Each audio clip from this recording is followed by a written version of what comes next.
ഇന്ത്യയുടെ ഭാഗത്തു നിന്നും ഒരു തിരിച്ചടി, ചുട്ട മറുപടി പാകിസ്ഥാന് നൽകിയിരിക്കുന്നു. വ്യോമാക്രമണമായിരുന്നു. ഇന്ത്യ വലിയ തോതിലുള്ള ആക്രമണമാണ് നടത്തിയത്.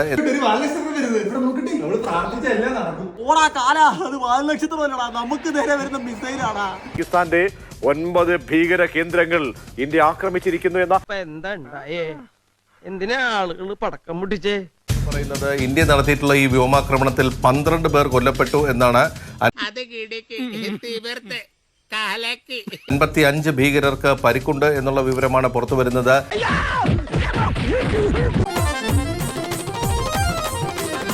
പഞ്ചാബിലെ ബാവൽപൂർ, കോട്ട്ലി, മുസഫർബാദ് തുടങ്ങിയ മേഖലകളിലുള്ള പാകിസ്ഥാൻ സഹായിക്കുന്ന ഭീകര കേന്ദ്രങ്ങൾക്ക് നേരെയാണ് ഇന്ത്യ ആക്രമണം നടത്തിയിട്ടുള്ളത്. ഇനിയും തല്ലാൻ കൊണ്ടുപോകുന്നെങ്കിൽ ഒറ്റ അടിക്കാൻ തീർത്തേക്കണം, ഇല്ലെങ്കിൽ എല്ലാരും കൂടെ എടുത്തിട്ട് ഇടിച്ച് എനിക്ക് ഇങ്ങനെയാണെന്ന് നിറയിക്കാൻ വയ്യ. ആക്രമണത്തിൽ പാകിസ്ഥാന്റെ ഒരു F-16 വിമാനം തകർന്നു വീണു എന്നുള്ള റിപ്പോർട്ടുകൾ വരുന്നുണ്ട്. പാകിസ്ഥാന്റെ ഭാഗത്തു നിന്ന് തിരിച്ചടി ഉണ്ടാകുമെന്ന് അവർ പ്രഖ്യാപിച്ചിട്ടുണ്ട്. അങ്ങനെ ഒന്നും ഞാനും ആലോചിക്കാതിരുന്നില്ല. അപ്പൊ എല്ലാം പറഞ്ഞ പോലെ